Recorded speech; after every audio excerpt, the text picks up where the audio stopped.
ओम नमः सिद्धेभ्यः। ओम नमः सिद्धेभ्यः। ओम नमः सिद्धेभ्यः।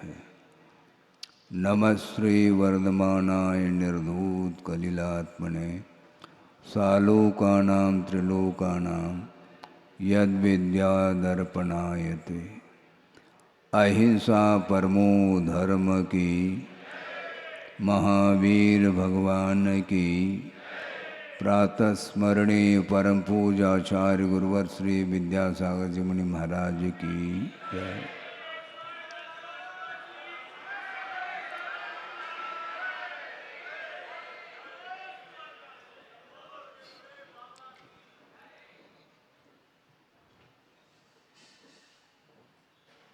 आज का यह 7वां दिन है। उत्तम तप धर्म के विषय में कुछ मनन चिंतन करने के लिए समय मिला है।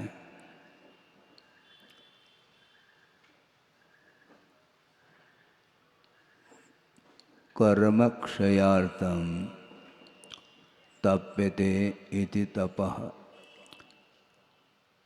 ऐसे तप की परिभाषा मिलती है।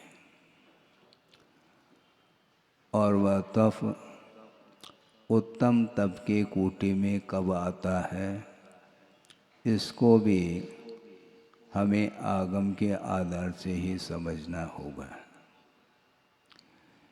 एक बहिरंग तप होता है और एक अंतरंग तप होता है।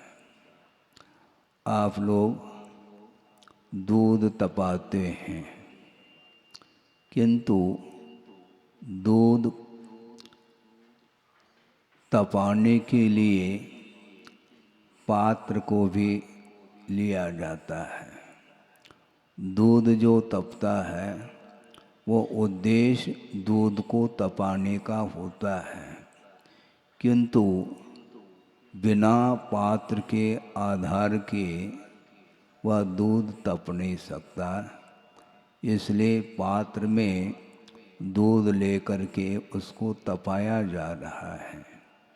इसी प्रकार आचार्यों का ये कहना है कि कर्मों को दग्ध करना है। कर्म क्षयार्थम कहा है।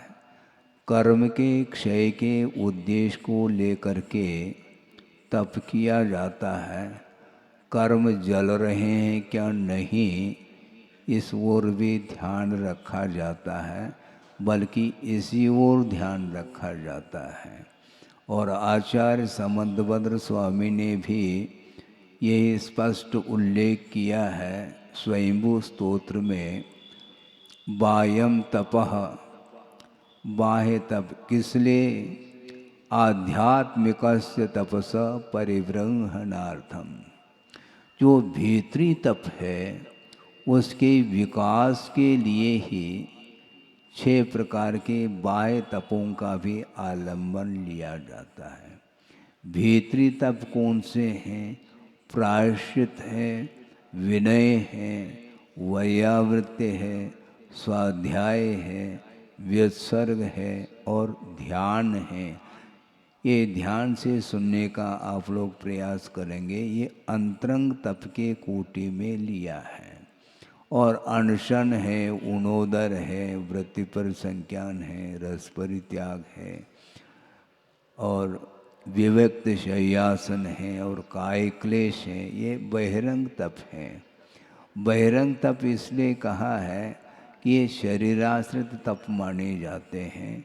और अन्य जो दर्शनकार हैं, जो भिन्न भिन्न सिद्धांत को लेकर के चलते हैं, वहाँ पर भी इन बाहरी तपों का आलम्बन लिया जाता है। वहाँ पर भी उपवास आदि करते हैं, किंतु उपवास का सही मायने में अर्थ क्या है, गुरुदेव ने अर्थ दिया था, शायद आप लोगों ने नोट्स भी किए होंगे। उपवास का अर्थ क्या होता है? वास का अर्थ होता है रहना। क्या सुना? वास का अर्थ होता है रहना और उप का अर्थ होता है निकट। निकट रहने का नाम उपवास है। तो किसके निकट रहना है? आत्मा के निकट रहने का नाम ही उपवास है, ऐसा गुरुदेव ने कहा है। देखो कितनी गहराई है। उप जो है यह निकटता के अर्थ में आता है। जैसे उपवन बोलते हैं, वन के समीप जो रहता है उसका नाम उपवन है। उसी प्रकार जो आत्मा के निकट रहने का पुरुषार्थ करता है उसका नाम उपवास माना जाता है। और वह बाह्य तप के ही मात्र आश्रित नहीं रहता, किंतु भीतरी तप के लिए ही बाह्य तप का भी आलम्बन लिया जाता है। प्रत्येक व्यक्ति बाहुबली नहीं बन सकता, प्रत्येक व्यक्ति वृषभनाथ जैसे भी नहीं बन सकते।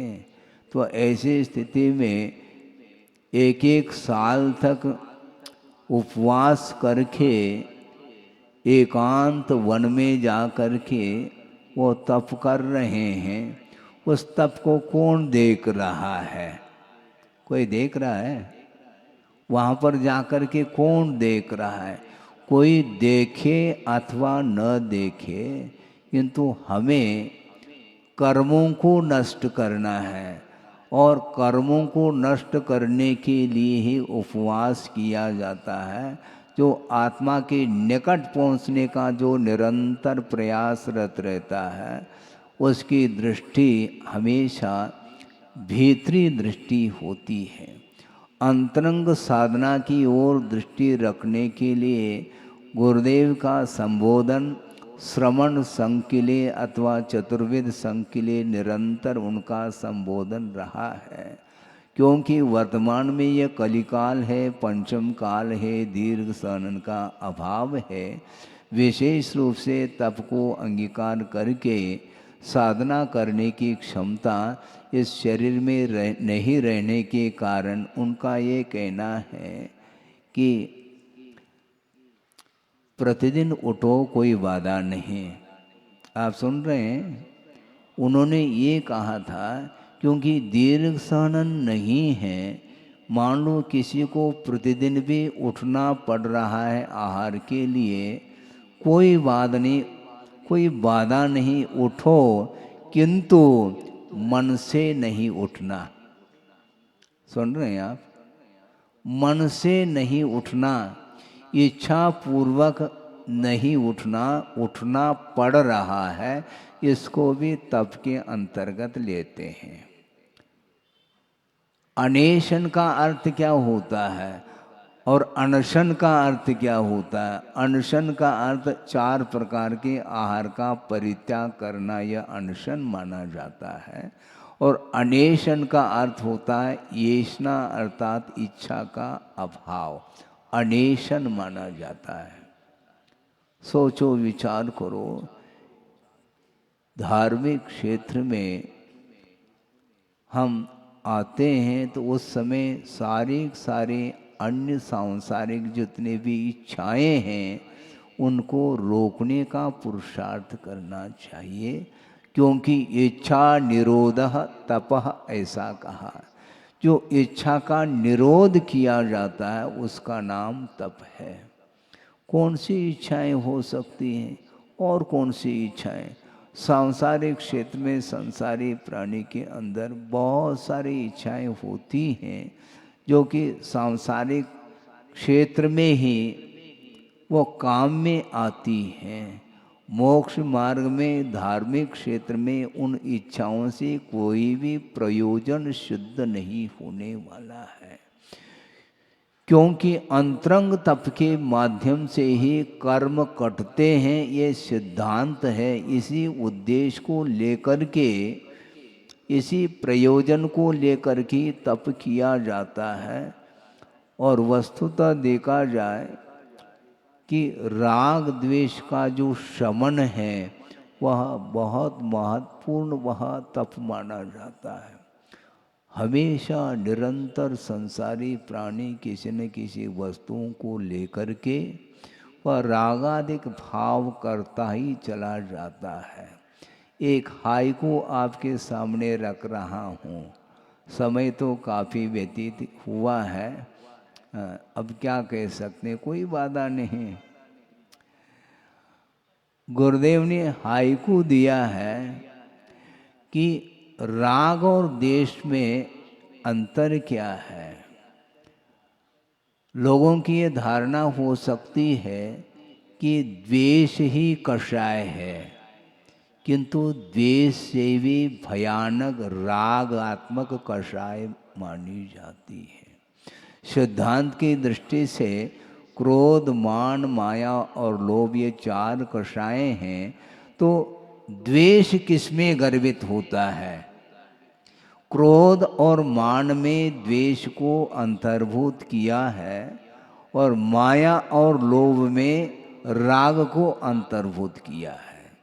इसलिए गुरुदेव का ये कहना है कि द्वेष से भी भयानक यदि कोई वस्तु है तो रागात्मक परिणाम है। और हाइकू में ये कहना चाह रहे हैं कि द्वेष से राग विषैला होता है, द्वेष से राग विषैला होता जैसे शूल से फूल। समझ में आ रहा है क्या नहीं? महाराज व्याख्या कर लो, उसके बिना टाली नहीं बजेगी। बजाओ नहीं, अर्थ समझने का पुरुषार्थ करिएगा।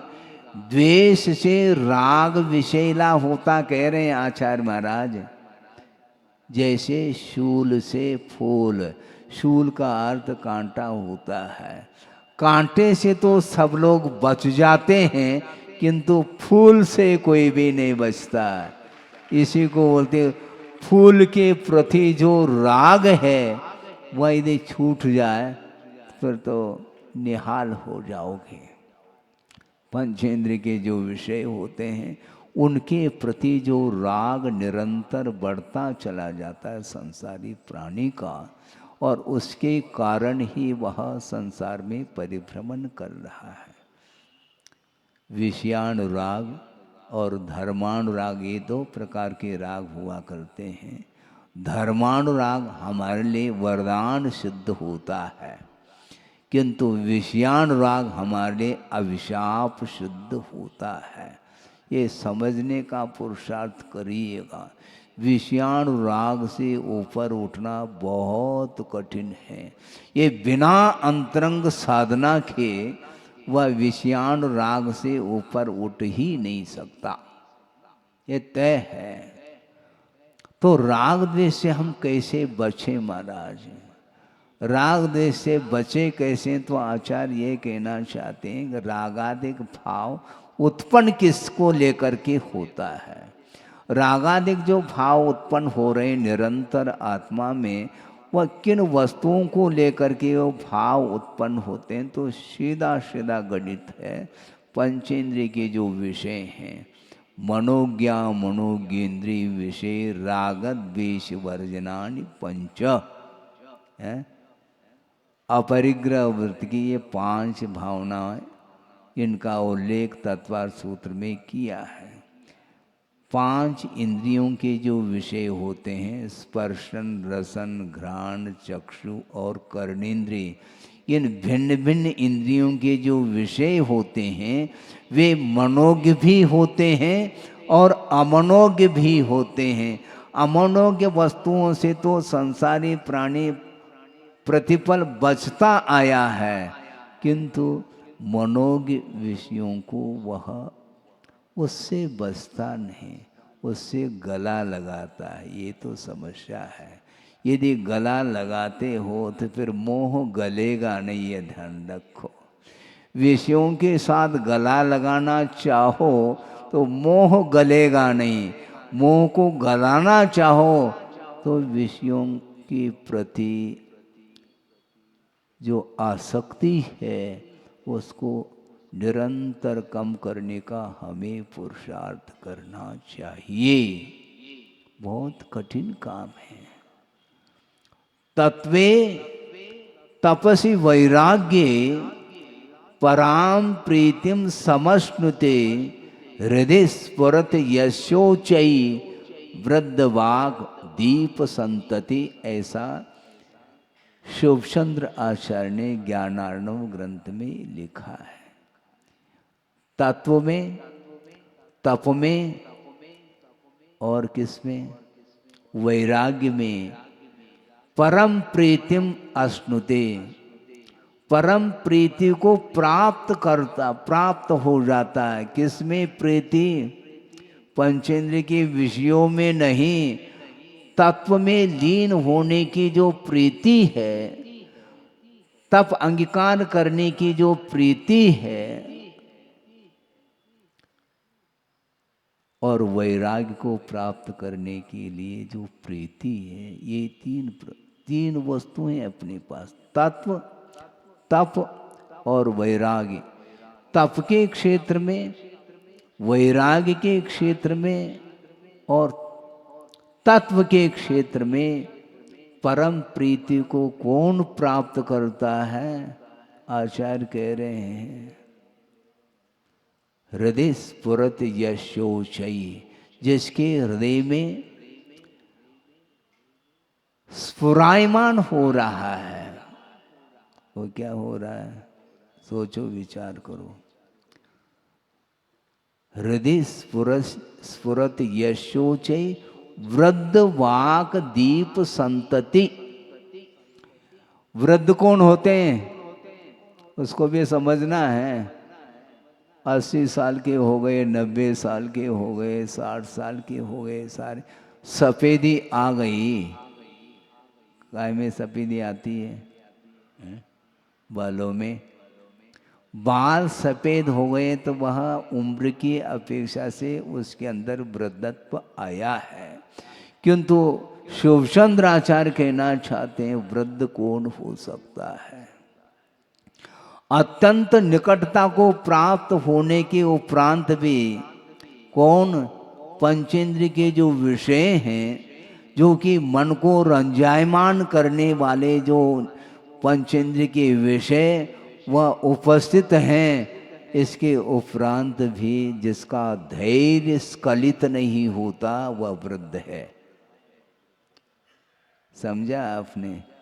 बहुत जल्दी जो है ना विषय ग्रहण करने का भाव आता है।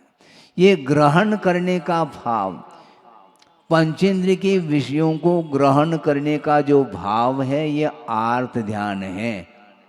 क्योंकि तप का प्रसंग है, ध्यान को भी तप के रूप में स्वीकार किया है, बल्कि वह तप का जो उपसंहार है वह ध्यान में होता है। आप ध्यान से सुनिएगा। तो पंचेंद्र के विषयों का ग्रहण करने का जो भाव है वह आर्त ध्यान है। और अपने लिए जो अमनोज्ञ वस्तु है उसका प्रतिकार करने का भी जो भाव आता है उसका नाम भी आर्त ध्यान है। आर्त ध्यान से बचने के लिए चाहे वह इष्ट वस्तु हो चाहे अनिष्ट वस्तु हो, इन दोनों के प्रति समान वृत्ति रखना ये ध्यान माना जाता है। जो तत्व का निरंतर चिंतन करता है उसकी दृष्टि पंचेंद्र की विषयों की ओर नहीं जा सकती है। क्योंकि निरंतर किसकी आराधना कर रहा है? वृद्धों की आराधना कर रहा है। वह वृद्ध कौन होते हैं? पंचेंद्र के विषय उपस्थित होने के उपरांत भी जिसका धैर्य स्खलित नहीं हो रहा है, बहुत गंभीर है। क्योंकि वो सोचते हैं कि ये तो पर्याय हैं, अच्छी लगती है मन के लिए, किंतु मन वही चाहता है, मन के लिए जो अच्छा लगता है वह काम नहीं करना चाहिए, और जो मन को अच्छा नहीं लगता है उसी को करना चाहिए। गुरुदेव का यही कहना था, जिसमें आपका मन आसानी से लग रहा है वह ध्यान नहीं माना जाता है। जिसमें मन नहीं लग रहा है उसमें लगना चाहिए। किस में लग रहा है आपका मन? विषयों में लगता है निरंतर, किंतु विषयों से हट कर के धर्म में अथवा तत्व चिंतन करने में जिसका मन लगा हुआ है वह निरंतर वह धर्म ध्यान कर रहा होता है। बहुत कठिन होता है। और ये आभ्यंतर तप की ओर दृष्टि रखते हुए भी, उस ओर दृष्टि रखते हुए ही बाह्य तप अपनी शक्ति के अनुरूप करने के लिए कहा है। इसलिए हमें दूध तपाना है, मात्र बर्तन को नहीं तपाना है। हाँ, बर्तन तपाते तपाते तपाते बर्तन, बर्तन क्या है, वह क्या होता है, उसमें छेद आ सकते हैं। तप तप करके वो बर्तन जल रहा है मान लो, तो वह बर्तन को तपाने से कौन सा प्रयोजन सिद्ध होता है? उसमें जल, दूध को तपाना है, ये दृष्टिकोण होना चाहिए। वो दृष्टि नहीं जाती है। ये बिना वैराग के संभव नहीं है। इसलिए गुरुदेव ने जो हाइकू दिया है ना, उसको भूलो नहीं। जिस प्रकार प्रत्येक व्यक्ति शूल अर्थात कांटे से तो बच रहा है, कांटे के प्रति तो द्वेष है, इसलिए वह बच रहा है। और फूल के प्रति राग भाव जागृत हुआ है, इसलिए वह हार बना करके कंठ में पहन लेता है, गले में गला लगाता है। वो सोचो विचार करो, बगीचे में जाते हैं तो रंग बिरंगे वो फूल खिले हुए मिलते हैं, उसकी सुगंधी फैली रहती है। और वहाँ पर बैठ करके आप ध्यान करना चाहो तो ध्यान तो बनेगा नहीं आपके लिए, क्योंकि आपके लिए वह अनुकूल वातावरण बन रहा है।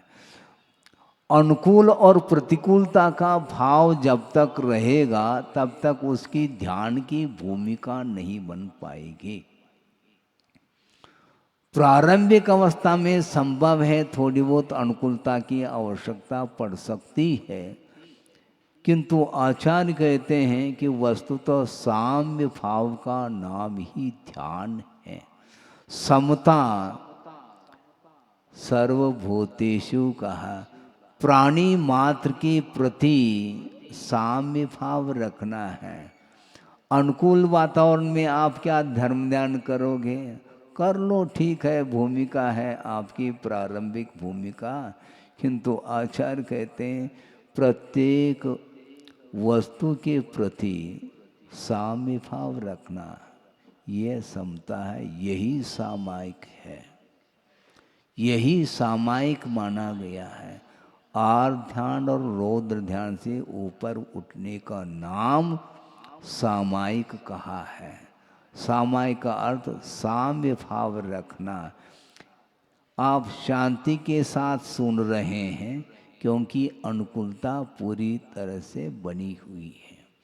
बीच में इस सभा में यदि मान लो यदि कोई एक भयानक अजगर आ जाए तो फिर साम्य भाव की परीक्षा हो जाएगी।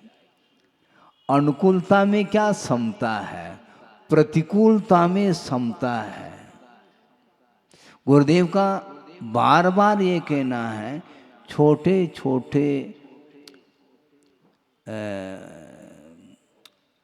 प्रतिकूलताओं को देख करके उसका प्रतिकार करना ठीक नहीं है। बड़े बड़े उपसर्ग क्या सहन करोगे, बड़े बड़े परिचय क्या विजय प्राप्त कैसे करोगे? छोटे छोटे प्रतिकूलताओं को भी दूर करने के लिए यदि प्रयत्न करोगे तो कभी भी धर्म ध्यान भूल जाओ। धर्म ध्यान का अर्थ क्या होता है? धर्म में ध्यान रखना, ये धर्म ध्यान है? धर्म में ध्यान रखना ये धर्म ध्यान माना जाए। धर्म ध्यान करना है हमारा धर्म ध्यान का अर्थ समझ क्या रहे हैं? धर्म का स्वरूप समझ लो और उसमें अपना उपयोग केंद्रित करो, उसका नाम धर्म ध्यान है। हाँ। हमारा ध्यान केंद्रित कहाँ है? धर्म में केंद्रित होना चाहिए। फिर उसमें न इष्ट है न अनिष्ट है, क्योंकि वस्तुतः वस्तु न इष्ट है न अनिष्ट है। इष्टानिष्ट की एकमात्र मान्यता है, परिकल्पना है। वस्तु अनिष्ट नहीं, न वस्तु इष्ट है। कड़वी वस्तु आपको भाती है? नहीं भाती है, और किसी के लिए वह इष्ट हो सकती है। सुना है ऊंट के लिए नीम अच्छी लगती है बताते हैं, और आपके लिए नीम अच्छी नहीं लगती है। आप जिस प्रकार गन्ने का रस पीते हैं उस प्रकार नीम का प्याला है पी सकोगे? महाराज पीने की बात कर रहे हैं, हम देख तक नहीं पाएंगे। और इससे भी कड़वाहट की मात्रा जिसमें ज़्यादा है, जैसे चिरायता का जो काढ़ा है अथवा क्वाथ है, उसको पीना है, मान लो ज्वर चढ़ा है, और वैद्य लोग कहते हैं इस चिरायता को आपको निरंतर साल 6 महीने पीना है। भगवानी मालिक है। हाँ, ज्वर नहीं उतर सकता, पी सकोगे क्या? वह कड़वी वस्तु है। किंतु वस्तुतः वह न कड़वी है न मीठी। जिसका जैसा स्वरूप है, प्रकृति है, वह उसी रूप में रहता है। किंतु जिसके लिए जो इष्ट है वह इष्ट हो जाता है, जिसके लिए अनिष्ट है वह अनिष्ट ही माना जाता है। सोचो, विचार करो। कुछ ऐसे भी पशु हैं जो उनका खाद्य वस्तु क्या है, मुख से बोलना भी अच्छा नहीं लगता है, और उसका वह भक्षण कर रहा है। वह पशु जिसको देख करके आपको घृणा होती है और उसका वह सेवन कर रहा है, उसके लिए वही इष्ट है और आपके लिए वह अनिष्ट है। अब क्या किया जाए इसके लिए? इसको बोलते हैं मोह का परिणाम है। आपके लिए जो अनिष्टकारी वस्तु है उसका वह उपभोग कर रहा है, उसके लिए उसके अंदर किसी भी प्रकार से उस वस्तु के प्रति घृणा उत्पन्न नहीं हो रही, उसका भी मोह बहुत प्रबल मोह माना जाता है। ये मोह के कारण ही इस प्रकार की परिणति बनती है। इसलिए मनोज्ञ और अमनोज्ञ वस्तुओं के प्रति राग द्वेष नहीं करना, यही वस्तुतः उत्तम तप माना जाता है। उस ओर ध्यान देने की आवश्यकता है। वस्तुतः देखा जाए कि तप के पीछे जो उद्देश्य है वह भी पवित्र रखना चाहिए, क्योंकि ये कई बार इस विषय को रखा गया है, फिर भी रखना इसलिए चाहता हूँ क्योंकि संसारी प्राणी की मति सुधरती नहीं। बार बार कहने के उपरांत भी वह उस ओर उसका ध्यान नहीं जाता है। इस जिनलिंग को अभव्य भी धारण करता है। इस जनलिंग का अर्थ क्या होता है? दिगंबरत्व अवस्था। वह कौन धारण करता? अभव्य भी, जिसको मुक्ति नहीं मिलेगी, ये नेट है। किसी भी प्रकार से वह दिगंबर अवस्था को प्राप्त होने के उपरांत भी उसको मुक्ति नहीं मिलेगी। इसके उपरांत भी उसको क्यों स्वीकार रहा है? भोग निमित्तम सदहदी। पंचेंद्र के विषयों को प्राप्त करने के उद्देश्य से वह इस प्रकार दिगंबरत्व को स्वीकार कर रहा है। इसलिए कुंद कुंद आचार्य ये कहना चाहते हैं, गाथा तो मुझे स्मरण में आ रही है, किंतु वह प्राकृत में गाता है, समय ज़्यादा नहीं है। हिंदी में उसका अनुवाद गुरुदेव ने किया है, उसको प्रासंगिक समझते हुए उसको आपके सामने रखना चाहते हैं कि वस्तुतः साम्यभाव कोई अद्वितीय वस्तु है। मासोपवास करना आप सुन रहे हैं क्या नहीं? 7वां दिन है, 7 दिन के उपवास, 6 उपवास तो हो चुके हैं, 7वां प्रारंभ हो रहा है। मासोपवास करना, वनवास जाना, आतापनाद तपना, तन को सुखाना और सिद्धांत का मनन, मौन सदा निभाना, ये व्यर्थ है किसके? श्रमण के, बिन साम्य बाना।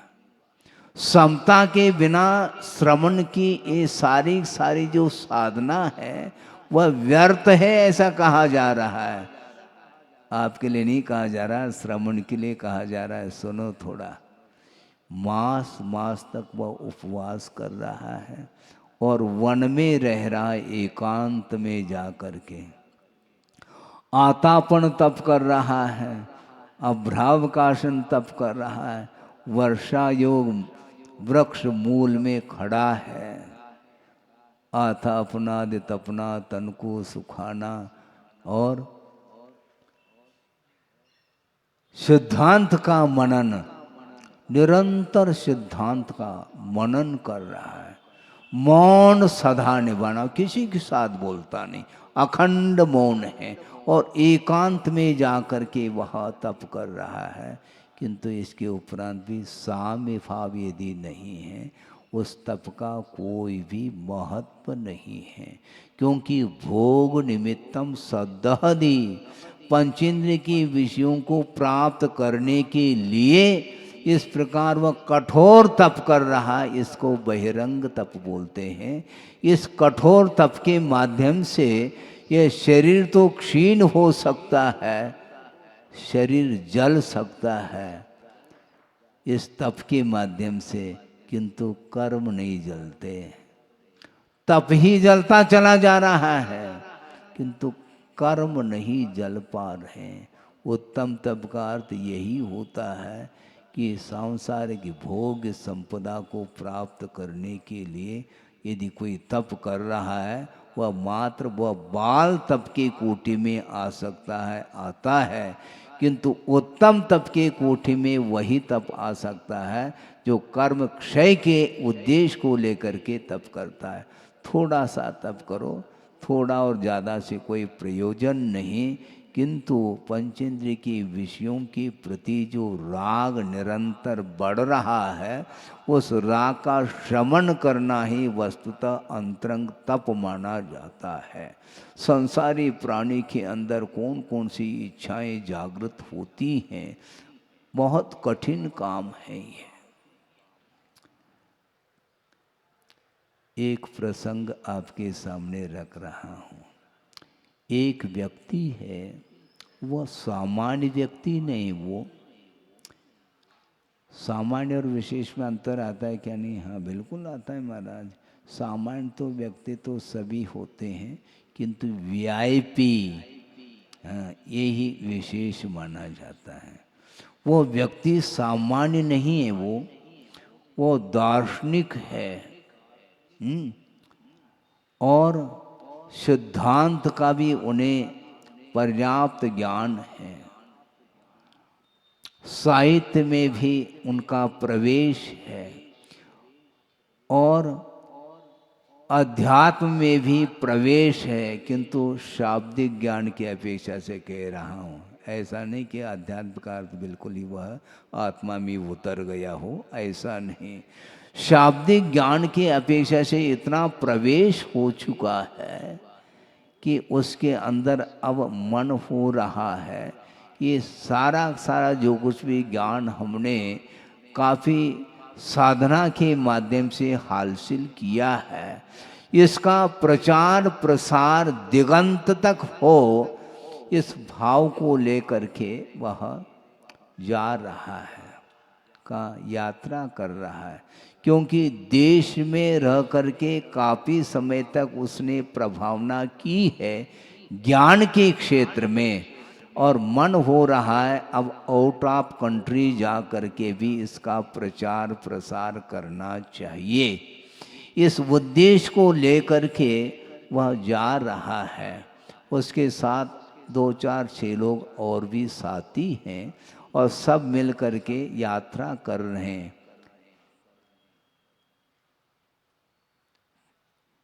वो यात्रा किससे कर रहे हैं? वो जहाज में बैठ करके, जलयान जिसको बोलते हैं, और समुद्र पार करके उस आउट ऑफ कंट्री में कोई भी लोग होंगे उनके वहाँ तक भी इसको, इस ज्ञान को पहुँचाना है।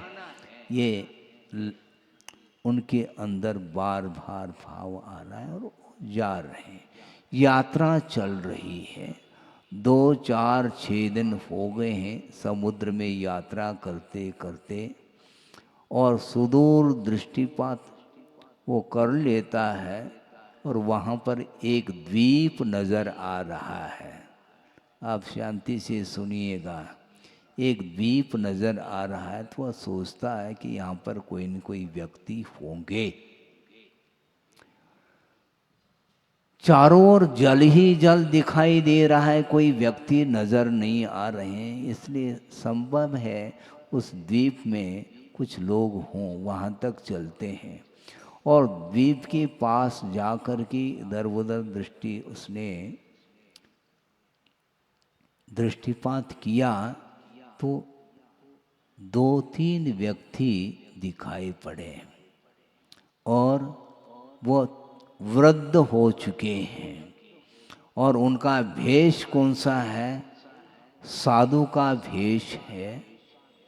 और सारे सारे सिर के बाल सफ़ेद हो चुके हैं, बाल बढ़ चुके हैं, दाढ़ी के, मूंछ के और सिर के सफ़ेद झक बाल हुए हैं और 3 वृद्ध हैं।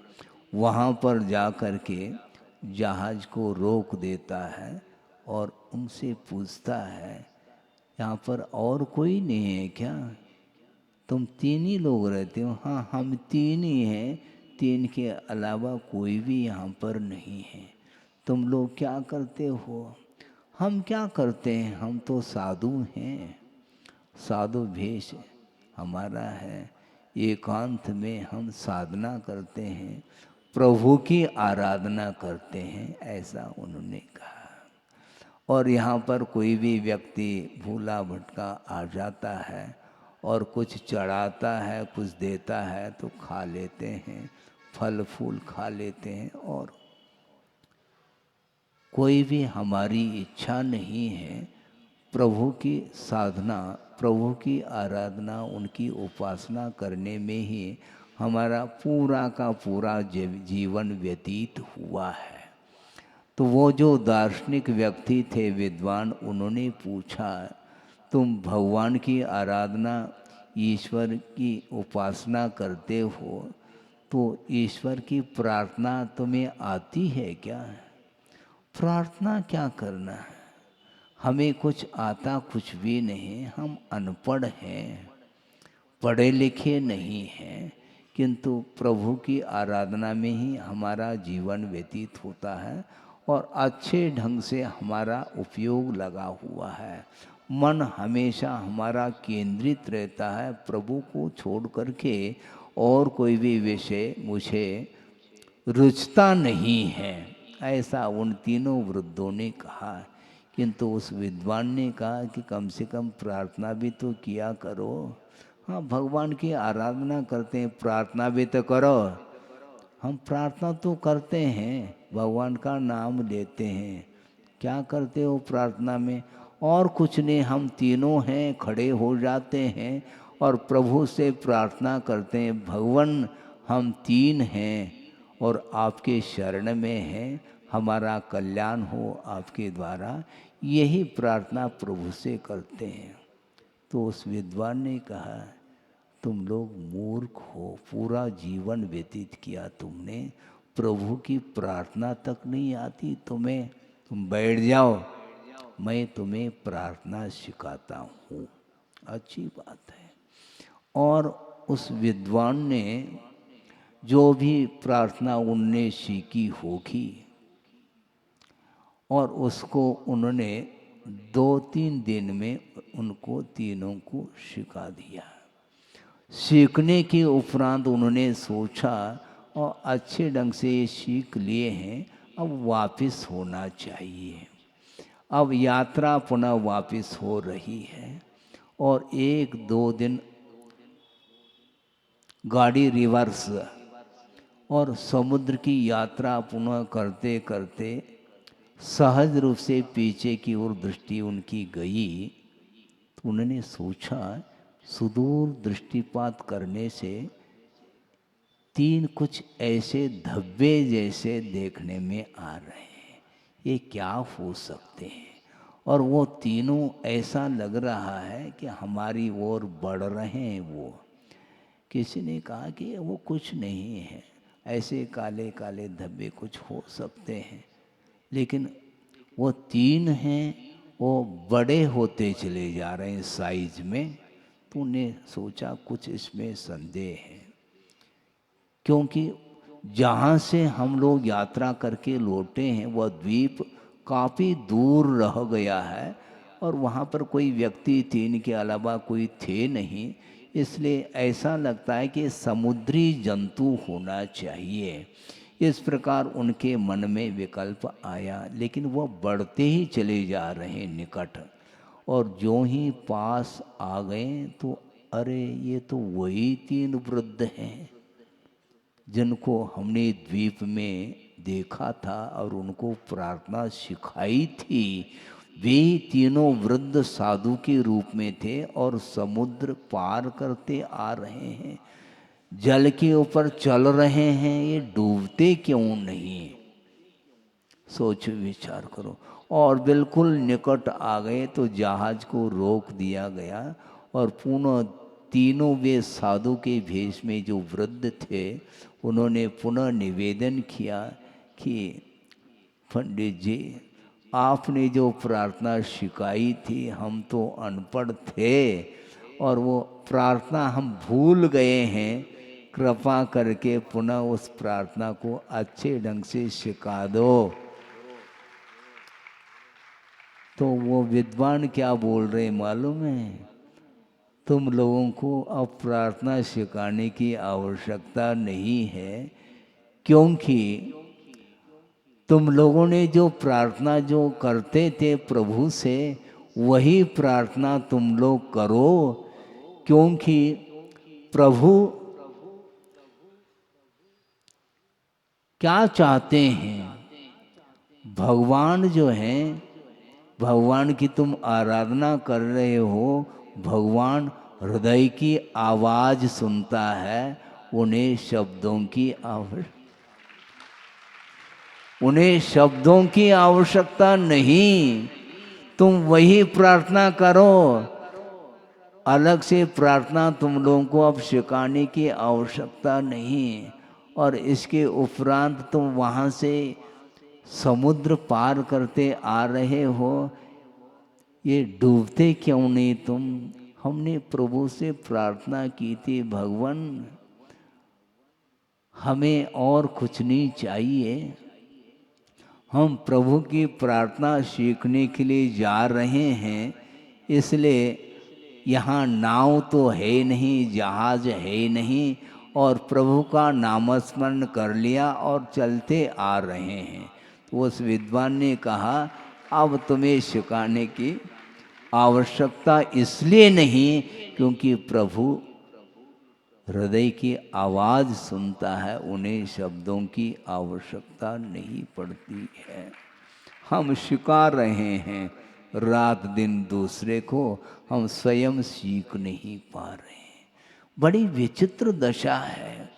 कीर्ति, ख्याति, पूजा, लाभ इत्यादि के पीछे संसारी प्राणी पूरा जीवन व्यतीत कर देता है, अनेक प्रकार के ज्ञान का अर्जन करके, और उसी को सर्वे सर्वा मान करके बैठता है। मेरे सामने और कोई भी साधक नहीं है, मेरे सामने और कोई भी ज्ञानी नहीं है, इस प्रकार एक धारणा बनी रहती है। इस प्रकार वह करता ही चला जाता है। वस्तुतः ज्ञान किसको बोलते हैं? ज्ञान उसको बोलते हैं जिसके माध्यम से कर्म कटे। जिस ज्ञान के माध्यम से वीतराग विज्ञान के माध्यम से कर्म कटने वाले हैं, बाकी अनेक प्रकार के जो शास्त्र इत्यादि का अध्ययन करने के उपरांत भी वह व्याख्यान करने में प्रवीण हो सकता है, पारंगत हो सकता है, अनेक प्रकार के साहित्य इत्यादि में वह निपुण हो सकता है, किंतु भगवान साहित्य की कोई आवश्यकता नहीं। भगवान के स्मरण करने के लिए वस्तुतः हृदय से बोलना चाहिए। आप करना क्या चाहते हो महाराज? तप करना है, तप करो, किंतु बहिरंग मात्र तप नहीं करना, किंतु अंतरंग तप की ओर ध्यान रहना चाहिए। अंतरंग तप की ओर दृष्टि नहीं है तो वह धम्मम भोग निमित्तम सद्धि, कुंद कुंद स्वामी कह रहे हैं, वह भोग्य सामग्री को प्राप्त करने के लिए वह दीर्घ वह तप कर रहा है, बहिरंग तप कर रहा है, उसको घानी में भी पेल दो तो वो उफ नहीं करता। इसके उपरांत भी साम्य भाव से वह वंचित है। साम्य भाव बहुत अलग वस्तु है बंधुओं, समता भाव रखना चाहिए। किसी के प्रति न राग न द्वेष, न छोटा न बड़ा, कोई भी विकल्प ही नहीं है। शुद्ध परमात्म तत्व की आराधना जब की जाती है, पूरा विश्व ही जगत ही शून्य हो जाता है। संसार से ऊपर उठना चाहो तो सतर्क रहना चाहिए। कल भी हमने बात कही थी, तर्क नहीं करो, सतर्क रहो। निरंतर रागादिक परिणामों के माध्यम से कर्म का बंध हो रहा है। कर्मों की निर्जरा जो होती है वह उत्तम तप के माध्यम से कर्मों की निर्जरा होती, मात तप करने से नहीं होती। तपसा निर्जरा च सूत्र आता है क्या? नहीं आता तो है महाराज। तो तप करो ना महाराज, हमसे तप नहीं बनता, हमसे एक उपवास भी नहीं बनता है।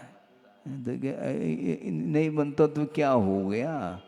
नहीं बनता तो कोई बाधा नहीं, क्योंकि इच्छा का निरोध करना है, खाने की इच्छा नहीं। किंतु यह एक प्रकार से मशीन है शरीर, उसके लिए थोड़े बहुत पेट्रोल की आवश्यकता पड़ती है। कल परसों भी हमने बात कही थी कि वस्तुतः रत्नत्रय की अथवा व्रतों की आराधना करने के लिए थोड़े बहुत आहार को ग्रहण किया जाता है, तो उसके माध्यम से वह शरीर ठीक रहेगा। तो निरंतर वह अंतरंग साधना करने के लिए वह शरीर एक प्रकार से वह आपके लिए सहयोग प्रदान करता है। जब तक इस शरीर में क्षमता है तब तक उसका उपयोग हमें अध्यात्म का रस लेना है। अंतरंग तप की ओर दृष्टि रखते हुए शरीर के प्रति निरीता के साथ वह साधना करता चला जाता, और कोई भी इच्छा नहीं, क्योंकि इच्छा करने से कोई पूर्ति होती नहीं। संसार में अनंत काल व्यतीत हुआ है, किया क्या है? हमने नया कौन सा कार्य किया, ये हम पूछना चाहते हैं। एक नहीं, दो नहीं, अनंत भव निकल गए, अभी भी वह तप सार्थक सिद्ध नहीं हो पा रहा है। अनंत बार इस संसारी प्राणी ने जिन लिंग को भी धारण किया है और तपादिक किए हैं, इसके उपरांत भी वह तप उत्तम तप के रूप में परिणत नहीं हो पाया है। सोचो, विचार करो, कर्म सिद्धांत की बात भी तो समझो। एक द्रव्य लिंग और भाव लिंग की भी चर्चा आगम ग्रंथों में आती है। द्रव्यलिंग का अर्थ ये है, ये दिगंबरत्व है। शरीराश्रित जो कुछ भी साधना है वह बहिरंग साधना मानी जाती है, और उसके अनुरूप यदि गुणस्थान विद्यमान रहता है तो वह भावलिंग माना जाता है। भावलिंग के साथ अर्थात जो भीतरी जो संयम है, उस भीतरी संयम के साथ कितना जीवन केवल 32 बार कहा है। 32 बार वह संयम को अंगीकार करता है, भाव संयम की बात कही जाती है। और द्रव्य संयम तो उसका कोई ठिकाना ही नहीं। अनंत बार संसारी प्राणी ने इस जनलिंग को अंगीकार किया, इसके उपरांत भी वह द्रव्यलिंग माना जाता है, क्योंकि 32 बार से अधिक भावलिंग की आवश्यकता पड़ती नहीं है। महाराज भावलिंग को कैसे सुरक्षित रखें, यही तो समस्या है। अंतरंग साधना के माध्यम से भावलिंग बरकरार बना रह सकता है। हाँ, गुणस्थान को सुरक्षित रखना है तो आचार्य कहते हैं पहले व्रतों को सुरक्षित रखो, क्योंकि व्रतों का संकल्प होता है, गुणस्थान का संकल्प नहीं होता। जो व्रतों का संकल्प हमने लिया है, पहाड़ टूट जाए किंतु वो संकल्प उसको दृढ़ता के साथ पालन करो। इसके उपरांत भी अंतरंग यदि दृष्टि बनी रहती है, कर्म क्षय की दृष्टि, तो वह भावलिंग भी बना रहता है। ये द्रव्यलिंग वस्तुतः शरीराश्रित लिंग माना जाता है, और जो आत्माश्रित जो लिंग है उसका नाम भावलिंग माना गया है। पीछे भी साथ में रखा है, कमंडलू भी है, और मान लो तख्त पर बैठा है। ये हो गया द्रव्यलिंग। और भावलिंग यदि है तो ठीक है, यदि भावलिंग नहीं है, मात्र द्रव्यलिंग है, तो भावलिंग तख्त के नीचे पहुंच गया है। हाँ, तख्त पर तो वह बैठा है, किंतु भावलिंग नीचे पहुंच गया, अर्थात गुणस्थान समाप्त हो जाता है। अंतरंग तप की ओर दृष्टि नहीं है तो वह उसका भाव रह नहीं सकता। जो भावात्मक चारित्र है वह रत्नत्रय माना जाता है, उसकी रक्षा करो। अंतर मुहूर्त पर्याप्त है। उस भावलिंग के माध्यम से समीचीन ध्यान में यदि उतर जाता है, अंतर मुहूर्त में वह केवल ज्ञान लेकर के रहता है, और एक पूर्व कोटि तक भी तप कर रहा है। इसके उपरांत भी कर्म कट नहीं रहे हैं। क्यों नहीं कट रहे हैं? क्योंकि ध्यान लग नहीं रहा है, आत्मा में मन लगने। क्योंकि महाराज आत्मा तो अमूर्त है, आप कहते ही चल जाओ, किसको दिख रही आत्मा? किसी को दिख नहीं रही। और कैमरे में वह आत्म तत्व आने वाला भी नहीं है, ध्यान रखो। ये बहुत ये निरंतर बढ़ रहा है। पहले तो कैमरे तो देखने को नहीं मिलते थे, अब तो निरंतर कैमरे के बिना उसका जीवन ही नहीं चलता है। सोचो, उस कैमरे में कौन आ रहा है? आपका जो बहिरंग जो चित्र है वही आता है। भीतरी जो है आपके शरीर के भीतर क्या है मालूम है? 7 धातु के अलावा है क्या उसमें? वह कैमरे में आ रहा है क्या? महाराज कैमरे में आ जाए तो हम फोटो निकालना ही बंद कर देंगे। हाँ भीतर की जो वस्तु है वह एक्सरा के माध्यम से आ सकता है। कैमरे में बाहर की तस्वीर और भीतर की जो तस्वीर है और एक्सरा के माध्यम से आता है। सोचो, विचार करो। आप लोग कहते हैं हमारी पर्सनालिटी देखो, अच्छी बात है, आपकी पर्सनालिटी है क्या? वो है 80-90 केजी है मान लो। केजी का अर्थ क्या होता है? किलोग्राम। हम सोचते थे KG, L KG, you KG. वो केजी नहीं, हाँ, यल केजी यू केजी नहीं। 90 केजी का अर्थ 90 किलो का वह वेट है उसका, शरीर का। और वह सोचता है कि मेरी पर्सनालिटी देखो। हाँ ठीक है, देख लिया। फिर वह पर्सनालिटी के अंदर क्या है ये भी तो देखो कम से कम। भीतर की वस्तु बाहर आ जाए तो घृणा उत्पन्न होगी। इसके उपरांत भी शरीर के पीछे संसारी प्राणी लगा हुआ है। इसलिए अंतरंग साधना की ओर दृष्टि होनी चाहिए। एक और छोटा सा प्रसंग आपके सामने रख रहा हूँ, क्योंकि आप लोगों ने विलंब किया है।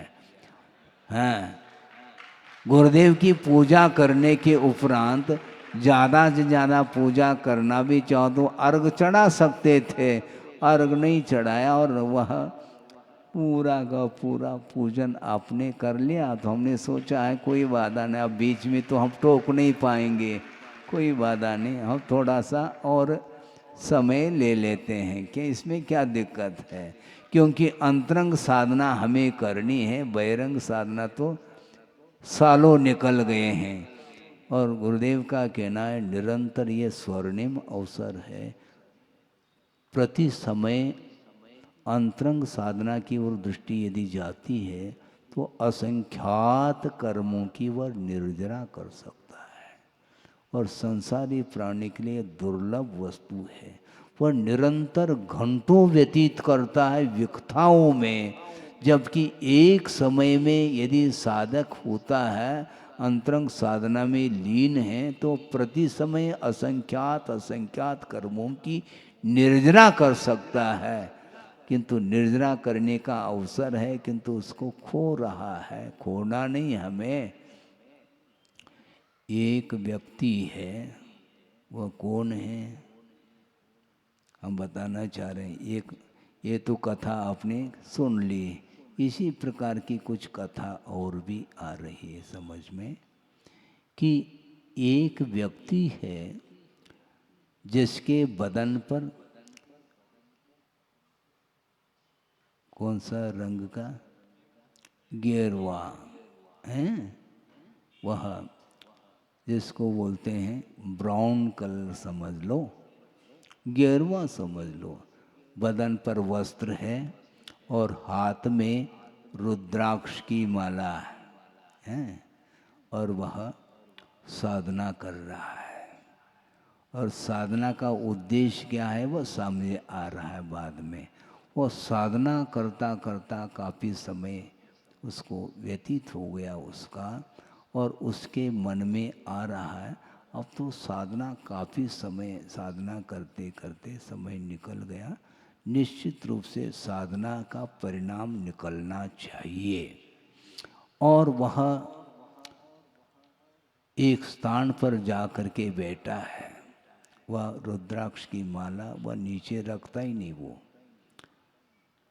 प्रभु की आराधना चल रही है, और अकस्मात आकाश में घटाएं छा गई। सुन रहे हैं आप, बहुत संक्षेप कर रहा हूँ। आकाश में घटाएं छा गई और मूसलाधार बारिश प्रारंभ हो गई, और ज्यों ही उस साधु की दृष्टि ऊपर की ओर जाती है, तत्काल बारिश रुक जाती है। वो सोचता हाँ परिणाम तो निकल रहा है, साधना का परिणाम सामने आ रहा है, और आगे जा कर के एक वृक्ष के नीचे बैठ जाता है, और उस वृक्ष के टहनी पर एक कबूतर है, आप ध्यान से सुनेंगे, कबूतर है, और उसने उस साधु के ऊपर बदन पर बीट कर दिया। अब क्या था, किसने बीट कर दिया? ऊपर देखता है वो कबूतर था, और देखते ही वह कबूतर भस्म हो जाता है। तो वह साधु सोचता है कि अब तो बिल्कुल पक्की साधना हो गई है मेरी, अब इस चमत्कार को और जगह जगह जा कर के चमत्कार दिखाना है, इस उद्देश्य को लेकर के जा रहा है। और एक घर के दरवाजे के सामने जा कर के भिक्षाम देहि कह रहा है, और कोई सुन नहीं रहा है, और वह बोल रहा है कि मेरी साधना तो देखो। देखते ही कबूतर भस्म हुआ है, ध्यान रखो। एक व्यक्ति ने कहा हाँ इस प्रकार की साधना तो ये बायां हाथ का खेल है, इस देहात में गांव में जो है ना घर घर इस प्रकार की साधना करने वाले मिलेंगे। इस प्रकार कहने से उसको और पारा चढ़ जाता है। अब तो दूसरे को ये चमत्कार दिखा करके रहना है मुझे, और जा कर के एक घर के दरवाजे के सामने खड़ा होकर के बोल रहा है, क्या बोल रहा है? भिक्षाम देही। और वह भीतर महिला थी, वह धान कूट रही थी। उसने कहा अभी आती हूँ, ठहरिए आप। इस प्रकार कहने से वो सोचता है कि ये आज्ञा कौन दे रही मुझे, ठहरिए अभी मैं आ रही हूँ। तो वह कहता है मुझे जानती हो तुम? हाँ हाँ मैं आपको जानती हूँ, आप साधु हैं, मैं जानती हूँ, लेकिन मैं कबूतर नहीं हूँ, ये ध्यान रखो। आपको मैं जानती हूँ अच्छी ढंग से, लेकिन मैं कबूतर नहीं हूँ जो तुम मुझे भस्म करना चाहो।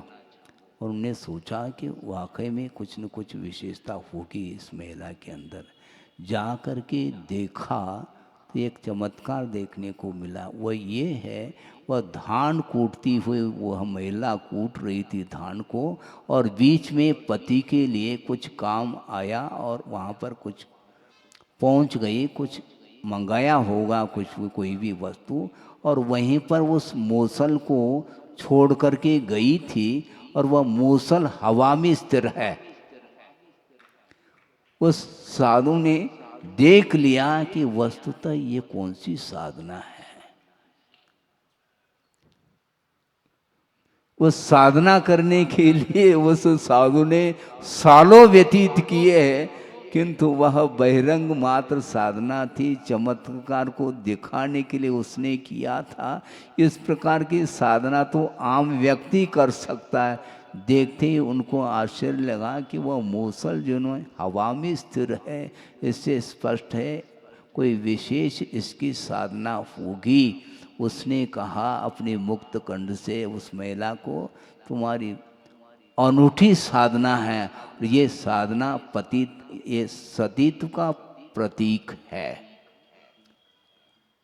उस समय भी लोग साधना करते थे, और इस प्रकार की साधना के माध्यम से चमत्कार देखने को मिलता था।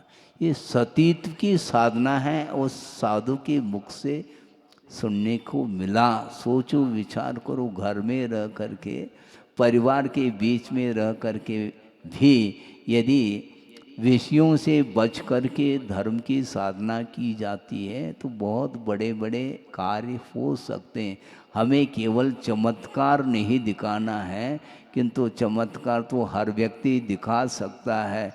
यह स्वर्णिम अवसर है, यह मनुष्य पर्याय जो मिली है, इसके माध्यम से अंतरंग साधना हमें करनी है। रागादिक भावों का शमन जो करने में दिन रात लगा हुआ है, उससे बढ़ कर के और कोई भी साधना नहीं हो सकती है। इसलिए उत्तम तप धर्म आपने सुना है, एक दो प्रसंग को आपने सुन लिया। बड़े बड़े सिद्धांत ग्रंथ मान लो आप आलोड़न नहीं कर सकते, नहीं अध्ययन आदि नहीं कर सकते, ज्ञान आदि प्राप्त नहीं कर सकते, कोई बाधा नहीं, किंतु पंचेंद्र के विषयों से बच करके अपने जीवन को सात्विक जीवन, आदर्श जीवन यदि जिएंगे तो निश्चित रूप से धार्मिक संस्कार अत्यल्प काल में आपके आत्मा के ऊपर वह संस्कार पड़ सकते हैं। और इस प्रकार के संस्कार जो आएंगे वह भवांतर तक आपके संस्कार काम में आएंगे। वस्तुतः आज मुक्ति नहीं है, मोक्ष नहीं है, किंतु मोक्ष प्राप्त करने की साधना जो आज आप करेंगे, कालांतर में और विशेष रूप से मोक्ष मार्ग की सामग्री आपको प्राप्त हो सकती है, जिसके माध्यम से कठोर तप करके अपने आत्म तत्व को प्राप्त करने के लिए अवसर मिल सकता है। और उसके माध्यम से कर्मातीत जो जीवन है वह अनंत काल के लिए कर्मातीत जीवन जीने का अवसर मिल सकता है। वह किसी भी प्रकार से दुख का अनुभव नहीं करेगा, और अनंत सुख निरंतर, कोई अंतर नहीं, प्रति समय अनंत सुख का संवेदन जो होगा वह परिणाम किसका है? उत्तम तप की आराधना करने का ही वह एकमात्र प्रतिफल है।